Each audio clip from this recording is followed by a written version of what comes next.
Okay, just decided to get a test run going with our Korvold Fae-Cursed King. We're up against Derevi, Empyrial Tactician, twice, and Azami, Lady of Scrolls. Got a pretty fast hand to start off with as well. We can go in for Kodama's Reach. We don't have that many basics in the deck, but we've got enough to be able to consistently search for them with Kodama's Reach type effects. Derevi just starting things off with a tap land. And then on our turn, yeah, we're just going to go fast here. We will go in with Mana Crypt and the Kodama's Reach and pass over.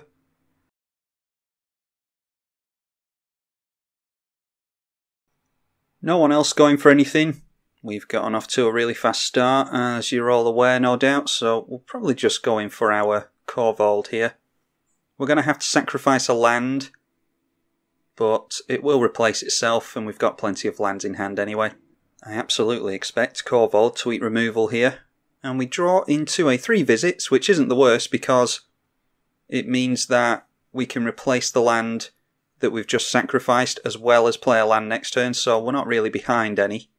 We're not ahead, but we're not behind. Azami and Derevi just deciding to hold mana up, and then the second Derevi just tapping out and passing the turn. So we need to be careful of counter magic from Azami. No, but we draw into the new Garruk, that's good. Be able to throw out some sack fodder with that. Let's play out a Misty Rainforest. We can sacrifice that, and that will trigger Korvold. He sees anything being sacrificed and draws us a card.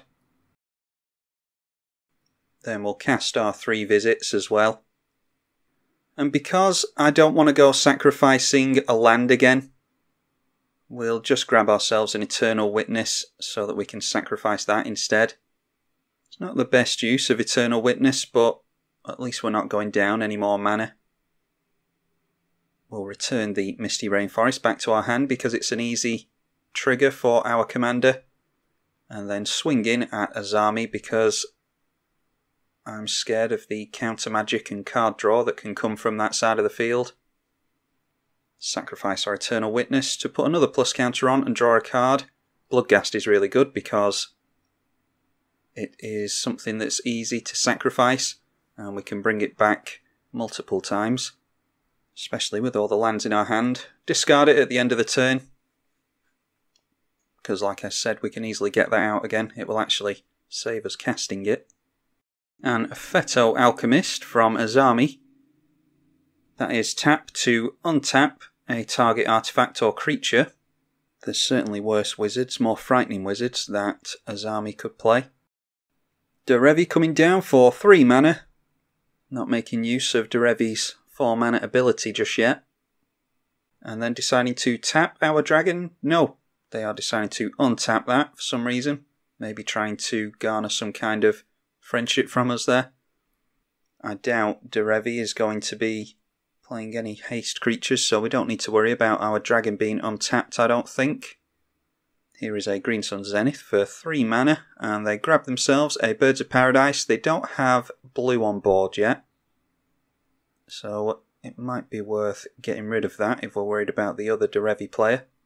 Back round to our turn and we get into another land. We could screw the other Derevi on blue mana as well if we want to play it that way. But I think we're far enough ahead here that we don't need to worry about plays like that. And I am really eager to get into the new Garruk Planeswalker as well, so let's play that and see how well he does in this game. We'll get a couple of Wolves for the 0 loyalty ability. Swing back in at Azami and sacrifice one of the wolf tokens. And we'll get double triggers there. Get some loyalty onto our Garruk. And we'll get a draw and a plus counter on our Korvold. Lightning Greaves is really good. Help protect our commander with that. Haven't seen any spot removal yet, which does surprise me. But maybe as soon as we try and equip our Lightning Greaves, we'll see some removal from either of the Derevi players. We're consistently going in at Azami at the moment, so they may be allowing that. Then we'll play the Misty Rainforest and trigger the Bloodghast. Probably could have done that before combat actually, so that we would have gotten Bloodghast out and then we could sacrifice that. and then crack the Misty Rainforest to get it back into play. But we can't block with it, and we wanted to sacrifice a wolf anyway to get loyalty onto Garruk. So no worries. Whenever it becomes tapped, you may pay 2. If you do, return a permanent to its owner's hand. Yeah, that's worth noting, so there's probably some kind of combo our opponent's got with the Surge Spanner. But they're tapped out now, so they can't go for that ability anyway. A New Horizons going onto the basic planes. That will put a plus counter on Derevi, and it will allow the land to tap for 2 mana, which obviously goes well in a Derevi deck because they like to untap things. And then I imagine we're going to see Derevi swinging in at Garruk here. No, that's surprising. Swinging in at us, and then pulling away, yeah, probably going in at Garruk here. No, and then going back in at us. So that leaves our Garruk up at 6 loyalty. And they decide to untap one of their lands with the Derevi ability. The second Derevi just passing the turn straight over with 4 untapped mana, so they are probably going for Derevi's ability. That can come straight out of the command zone for just 4 mana. So at the end of their turn we will crack the Misty to draw a card and get into a land. We get into a Sylvan Library, which is really nice. Even more card draw for us. Luckily haven't seen any removal for our commander yet, I am surprised at that. And then, during our upkeep, our opponent is going to go for the Derevi and tap down the commander, trying to keep the blue player in the game. And then the other Derevi player going in for a Cyclonic Rift onto our Garruk, so starting to get ganged up on here, which is understandable. We are the biggest threat at the table. So our commander's tapped down, and our Garruk is back in hand. We'll just play out the Lightning Greaves to keep shenanigans like that from occurring anymore. The only things we'll have to really fear are board wipes in this instance. We'll get down the Sylvan Library as well. And then try and get some activations going with the Kerkeep as well. That'll give us some sack fodder. And then we might as well swing in with these creatures. We're not going to block with them. So we'll swing in at the first Derevi player. Then the blue player actually could swing in with the Merfolk and bounce something here. See if they go straight through to attacks. Nope. They are casting a Leyline of Anticipation. That's a really good one. Now then, over to Derevi's turn. I think they've been the most active player, apart from us. Oh, an Armory Automaton with a Black Blade Reforged and a Lightning Greaves in play. When it enters, and when it attacks, it can equip all equipment to itself, and a Lightning Greaves will give it haste. So that is going to be a big hasty creature for only 3 mana. We do still have control of our own Lightning Greaves, so we can put it back onto Korvold during our turn, but the problem is, are our opponents going to be able to use spot removal before we go for the Lightning Greaves activation? They go through to combat. I imagine we're going to see the Automaton swing in here. No, that's surprising. Just swinging in with Derevi at the blue player. And then Derevi triggers and untaps itself. Then over to Derevi number 2. They cast a Tormod's Crypt. Don't really mind that. We don't have too much graveyard interaction. Our opponents are just discussing here how to deal with the Korvold. And the Azami player is going to give the second Derevi player another point of blue mana by untapping the Birds of Paradise. So we'll see what happens there. Alright, they decide to cast Jace the Living Guild Pact. That can minus down to bounce a non-land permanent. So it doesn't exactly deal with our commander, but it is a tempo loss for us. In response to that, we'll just make a token with the land. Jace comes down, and it does bounce our Korvold immediately. And then their Derevi swings in at us. And they will untap their own Birds of Paradise. And they also get down a trade route, so that might get them into the blue mana they need. They haven't really made any land drops this game so far. Well, speaking of lands, we draw into yet another one, but we get a couple of draws extra from the Sylvan Library, luckily. Let's keep the Plaguecrafter and put the Sakura Tribe Elder back on top. We've got plenty of lands, so we don't necessarily need that. and then we'll replay our commander. That will enter, and we will sacrifice the Bloodghast, because we can easily get that back, as we said previously. That'll draw us a card. We know what card we're drawing into in the Sakura Tribe Elder. And then we'll put Lightning Greaves onto our commander to protect it for this turn. And I don't really see that we're going to do a whole lot else. We'll just get down the Wasteland, I think. Forgot about Tormod's Crypt. Probably should have gone for the fetch land in that case, because we could have cracked it in response and gotten our Bloodghast out of the graveyard. Oh well, let's get rid of some mana from Derevi. They've got all their colours, so I don't feel as bad about doing that, but I just want to slow everybody down as much as we possibly can. And then we'll swing in at Azami with the Korvold, and Jace with the Wolf. That should take care of Jace, and sacrifice the red token. And that takes down Azami to commander damage. And we have drawn into a bauble as well, so let's just play that. And when we sacrifice this, we're going to draw a card because of our commander. We'll look at an opponent's hand at random. And then at the beginning of the next upkeep, we'll draw a card with that as well. So that's 2 cards for 0 mana, and we look at an opponent's card at random. They reveal a Godsend to us. So obviously some kind of equipment deck that Derevi's going for. And then to cap things off, let's go for Plaguecrafter. Sacrifice the Wolf that we're not making use of. And we just end up getting rid of both Derevis here. But at least they have to spend mana to get their commanders back out now. Just discarding a few lands at the end of our turn, and then we will draw into yet another land off of the bauble. Drawing into plenty of those this game. Derevi coming down for that 4 mana yet again. Very, very good ability on Derevi. And then immediately untapping their own land that taps for 2 mana. And they get down the Godsend that has already been revealed to us. Then the Automaton swinging in at the other Derevi player because they don't have a blocker in the way. And they steal our Lightning Greaves again, which is noteworthy. And Derevi points the ability at our Plaguecrafter. Not that you can see it underneath our Lightning Greaves, but that's been tapped down now. And then the second Derevi, still struggling on land drops, and has gone for Aura of Silence.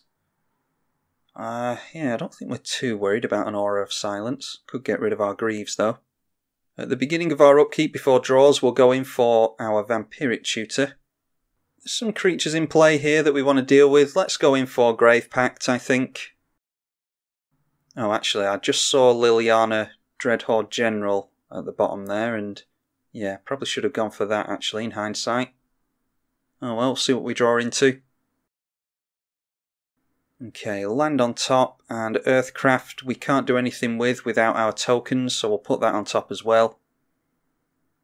We need black mana for Grave Pact, so let's go in for Phyrexian Tower. Put Greaves onto our commander. Sacrifice the Plaguecrafter for the black mana. And of course we know what we're drawing into. Get down the Grave Pact. And then we'll go for Nature's Law, followed by Sakura Tribe Elder. This not only can get us a land, but it sacrifices itself for card draw and for triggering the Grave Pact. Alright, in response, the first Derevi player has sacrificed their enchantment to get rid of the Automaton, so that will force the first Derevi player to sacrifice their commander. And the Birds is going down as well, deciding to float mana and then using it to bounce one of their own lands with the trade routes to draw a card, no doubt to try and get into another land. This is their blue source gone here. Then we'll swing in at the most threatening Derevi player, the one that actually has permanents in play. And let's just sacrifice a mountain here, drawing to another land. Oh, Seaborn Muse, that is really good, especially with Derevi. That means that you can cast Derevi on one of your opponent's turns and then do something else on one of your other opponent's turns. Yeah, Seaborn Muse is really good. Then going over to the other player's turn, they decide to discard a land to trade routes to draw a card again. They might have multiple lands in hand, and it's just blue that they're desperate to get into. Only make a forest though. So I can't see the other Derevi player coming back into this.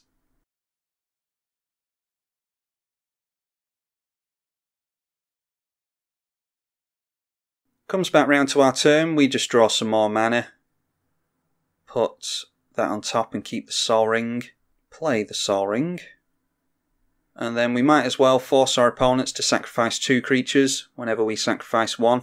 So we've effectively got 2 Grave Pacts in play here. Then we will shock this land down so that we can go for Garruk. And then we can get some Wolf tokens.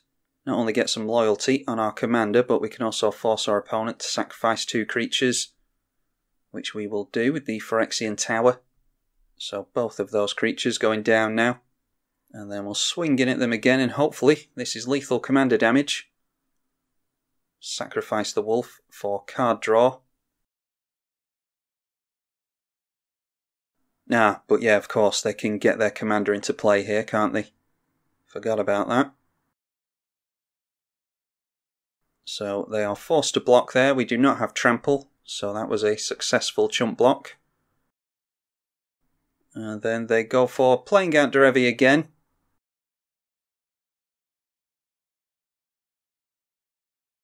But they've just decided to call it a day because they see the writing on the wall.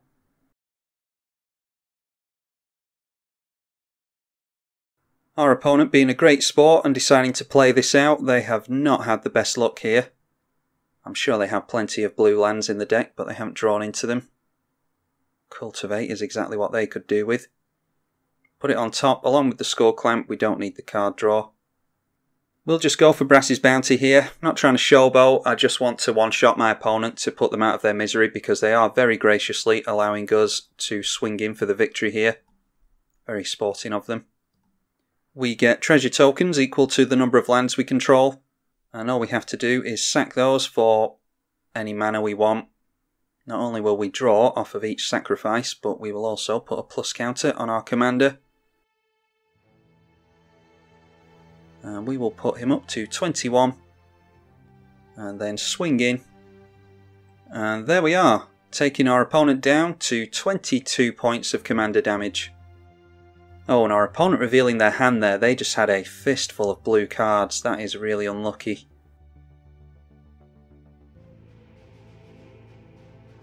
So yeah, not necessarily a fair matchup particularly. We bullied Azami out of the game pretty quickly there because we got into some really fast mana. And then the other 2 Derevi players were more casual, and one of them didn't even get into the colours they needed, so not a particularly fair matchup, but it does show how we want Korvold to operate. So hopefully we'll get some more games going there, and I'll be able to show off some of the interactions. Finally started getting into our token production by sacrificing those treasures. Anyway, you can all have a look at the deck list as usual and let me know what you think of it. And I'll be sure to get some more games going in which our opponents are not struggling on mana. I'm tribalkai on the EDH channel. Thank you for watching.